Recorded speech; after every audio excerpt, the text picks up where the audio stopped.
Hi, welcome to the Creative Studio podcast with me, Matt Coombs, and we are going to go from creative to creative CEO together.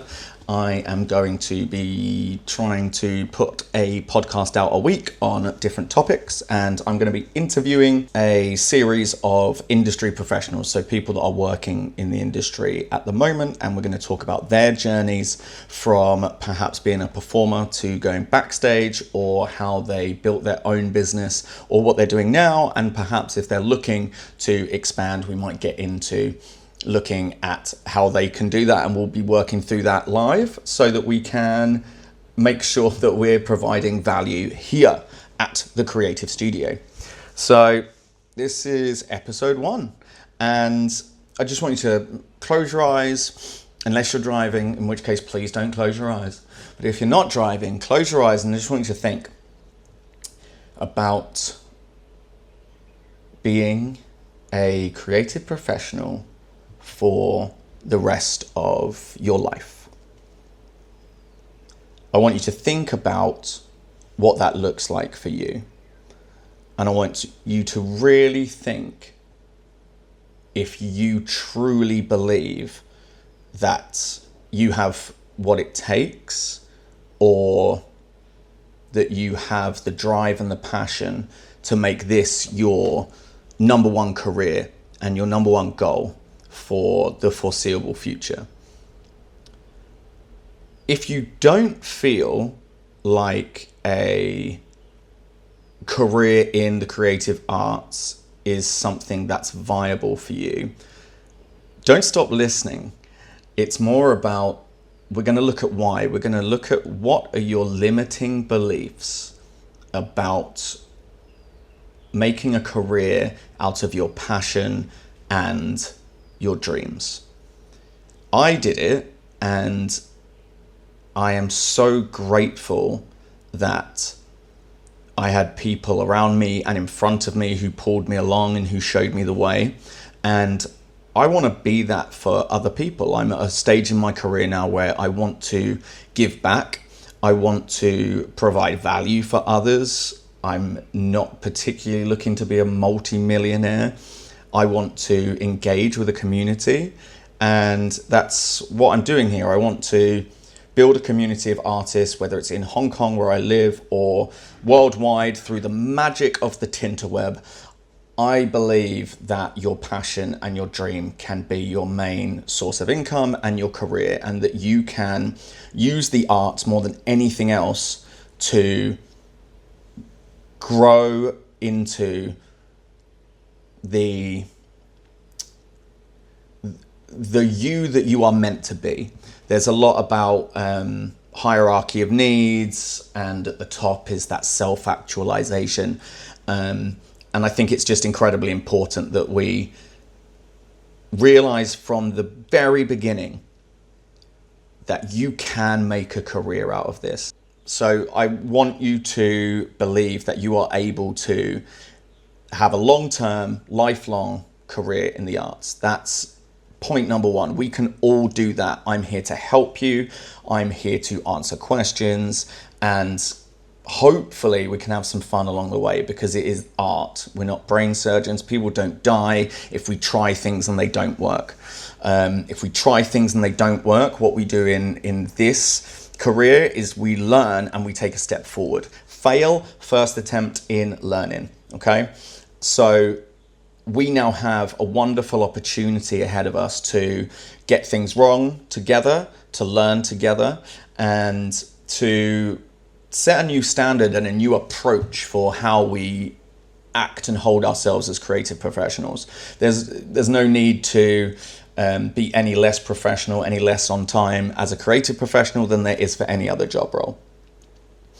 So, about me, I want you to picture this. So it's 5 minutes until opening of the curtain. The atmosphere is electric. You've got thousands of people in the audience, a cast of 80 people backstage, even more technicians, costumers, producers, production team. Millions of dollars have been spent to get to this moment, and you're standing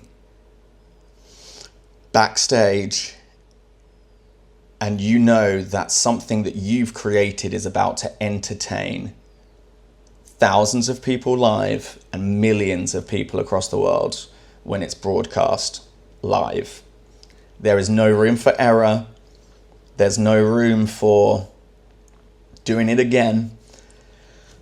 All the hundreds of hours of planning, of questioning yourself have come down to this, and you have to let it go and believe in the performers and the team. Now, I'm a show director by trade. I've been directing theatre, live performances, live entertainment for nearly 20 years. And I think most people think the job is about the magic. And that is,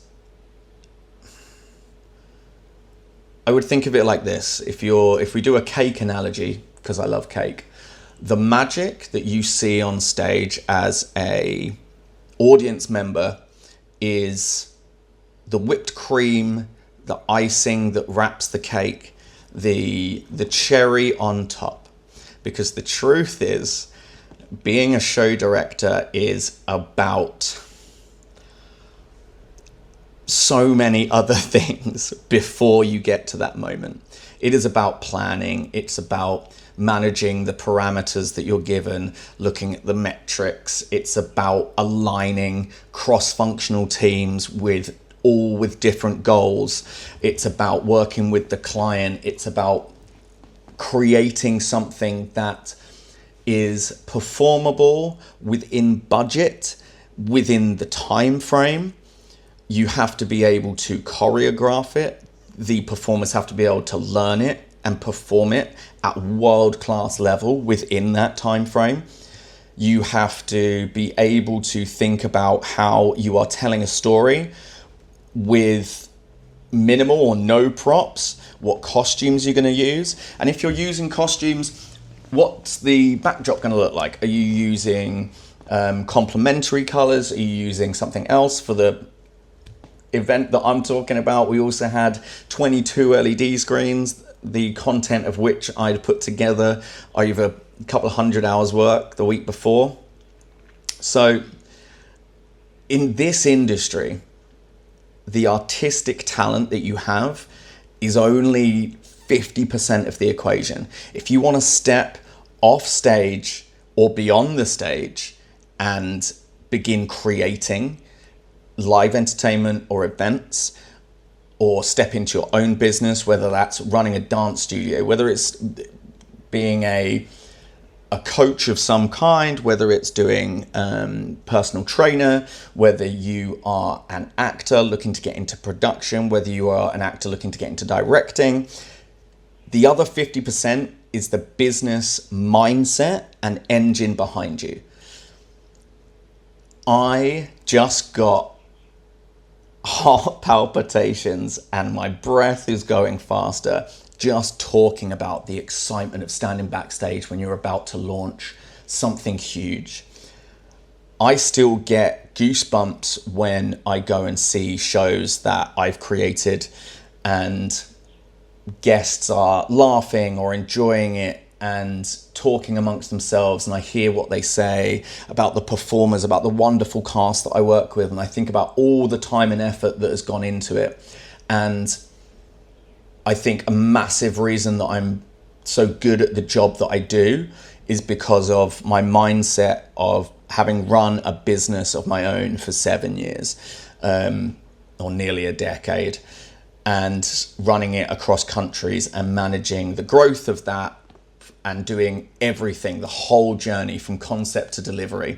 As a performer, I've worked as a producer, I've worked as a technician when I didn't have anybody else. I've done the costume designs, I've done, not the costume building, I'm not good at sewing, but I've touched every aspect of production over 20 years of my career.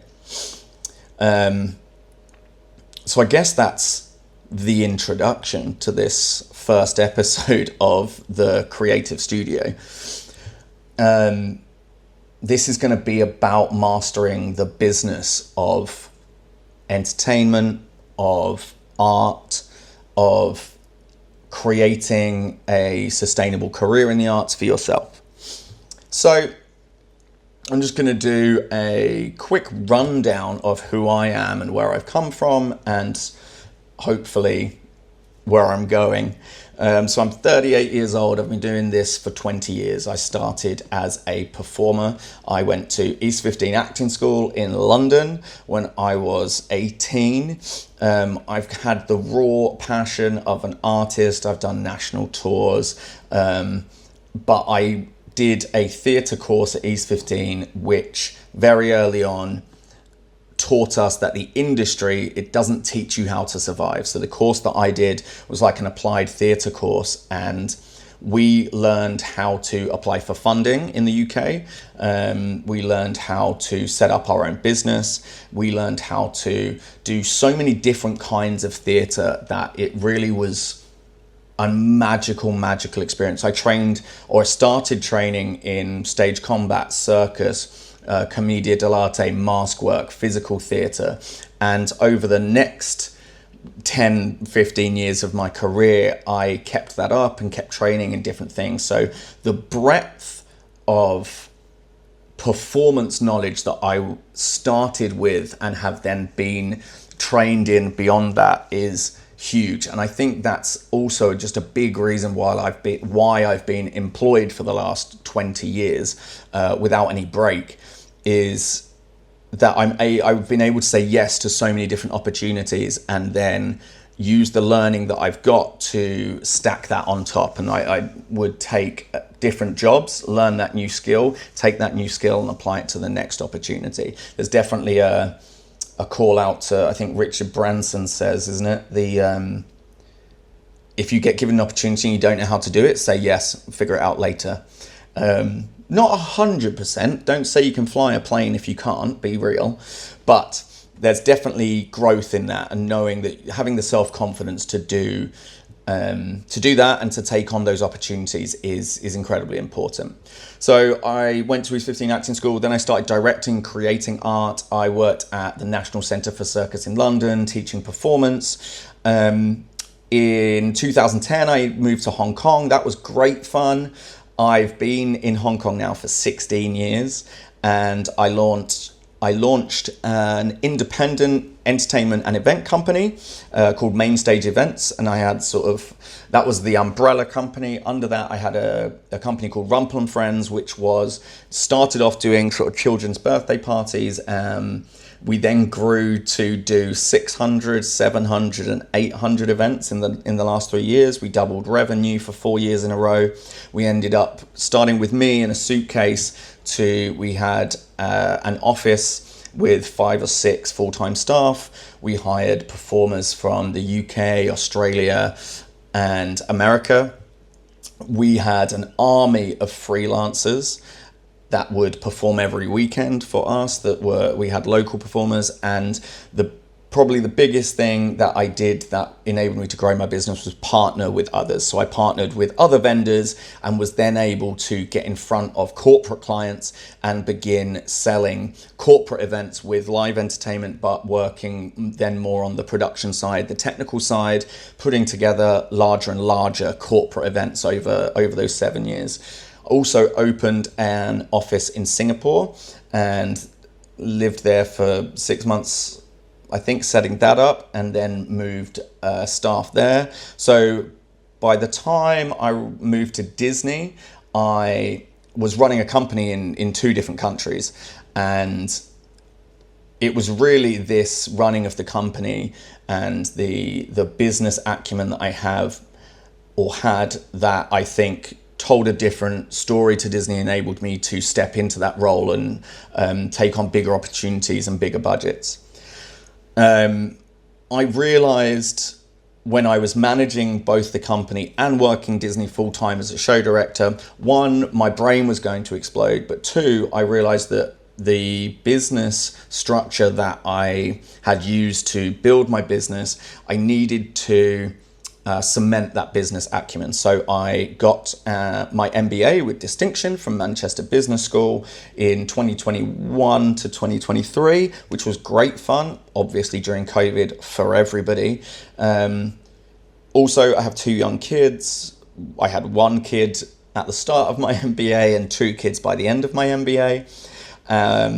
So not only am I running a business and completing an MBA and working as a show director for Disney full time, I've also got 2 kids at home. So my time management is like Jedi level, and that's something else we can talk about, and how to manage the million different things, where we put our energy at the right time to ensure that we, one, don't burn out, because our mental health is incredibly important, and 2, that we're able to grow creatively and take the right opportunities while also balancing our life, our family, everything like that. So for nearly a decade now, I've been at Disney as a show director. I collaborate with the top creative minds in the world. It's the world's largest entertainment company. And I've been lucky enough to work on larger and larger shows there. And I've been doing nighttime spectaculars and drone shows and a whole host of atmosphere entertainment. Obviously, I am not going to be divulging any trade secrets or giving any information on any upcoming projects that I am working on at Disney. So if anybody from Disney is listening, that's not what this is about. This is the creative studio. It's my own creative format and structure, and it's more of this information is going to, or all of this information is going to come from when I was a performer and running my own business, rather than any trade secrets or secrets from Disney. So if you want that, go somewhere else. I love and value my job and the company and the magic behind it. That said, I've been creating shows now for nearly a decade that millions and millions of international guests have seen. I continue to be offered incredible creative opportunities with some amazing teams that I'm able to work with. And I'm hopeful that this is just an opportunity for me to now give back, and that I can use that stepping stone as a reason that people are like, oh, maybe he does know what he's talking about, as some of my shows are very large at the park. So yeah, that's me. I'm a dad. That's my number one thing. I'm a family man. I'm a dad. I'm a husband, and that's my number one thing. After that, I am a creative, and I am someone who wants to grow continuously. And yeah, I've been in every aspect of the creative game. So I'm hoping that questions and the people that I speak to, hopefully building this community, I can give insight from being where you are now to help you move forward, and to just really give you an insight into what that journey has been like. So at art school, writing school, whether you're doing creative writing, script writing, acting, directing, whether you are in production, whether you're in technical, whether you want to do operations and you want to run shows and you want to be the general manager of theatre and do, touring shows. We are trained extensively on how to create. There are now more than ever, which is great. There are more courses that are doing more of this, but it's still not enough. We're taught to create, but we're left entirely in the dark when being taught how to price, to negotiate, to pitch, to scale your business.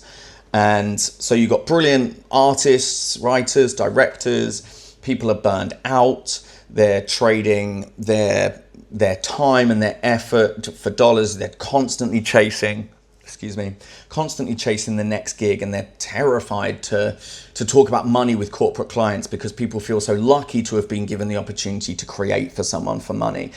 especially at the start of your career, you can feel so grateful that someone wants to give you even a little bit of money to do something I love, that you end up working for less than you're worth, and you can get stuck there for a long time if you start doing that. So when you stay stuck in the talent for hire mindset, your business, it owns you.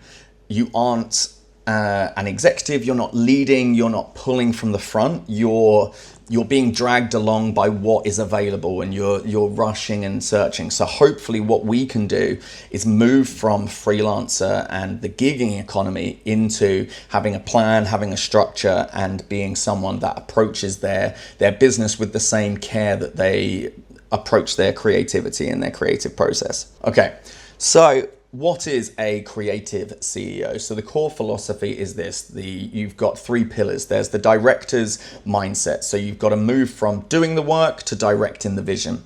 If you want to be taking a slight step back and you want to be moving from on stage to beyond the stage, then you need to be able to convince other people to deliver your vision.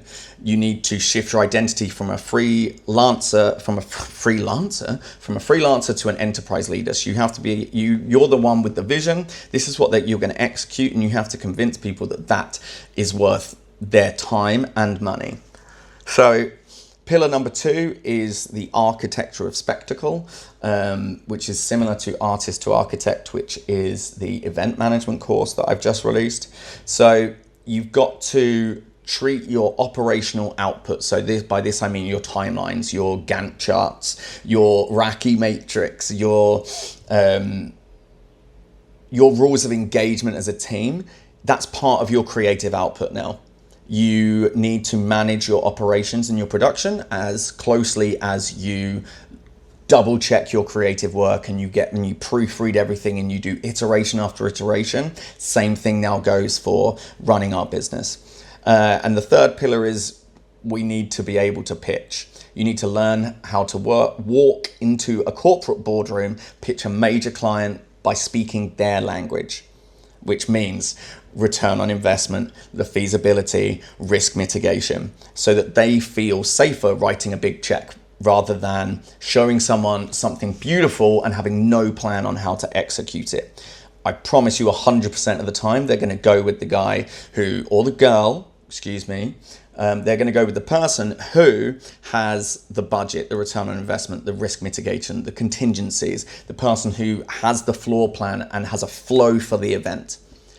So a creative CEO is someone who has the creative acumen that you all have, the creative mind, but is able to take a step back and layer on top of that creative all of these business attributes and look at the whole thing all together as a holistic approach to creating something that has real value for a client who can pay you money so that you can afford the roof over your head and food in the bellies of your family, and you can make that sustainable.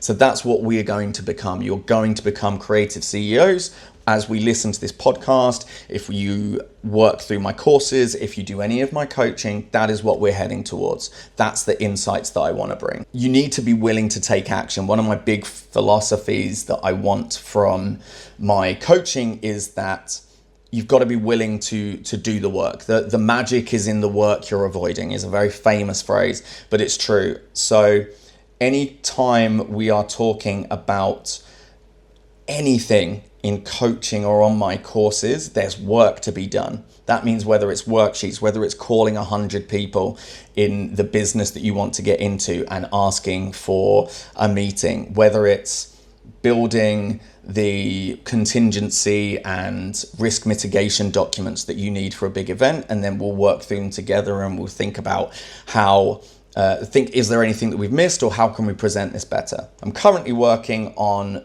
a 10 to 12 week course, which is the Creative to CEO course.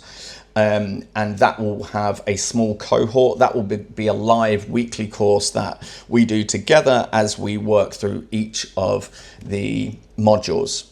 So you can go to the link in the show notes that I'll leave, or you can visit thecreativestudio.com to grab your copy of the event management course. And we are going to build this into a wonderful community. I'm looking at hosting some live events so that we can meet each other. And I just hope that I can provide some real value for you moving forwards in your career, and that this is going to be a place, a safe creative environment, or a brave creative environment where we can work together and make mistakes and learn from them and build a sustainable career in the arts. So the stage is set. We're going to step into the director's chair. I'll see you next week for episode 1. Bye.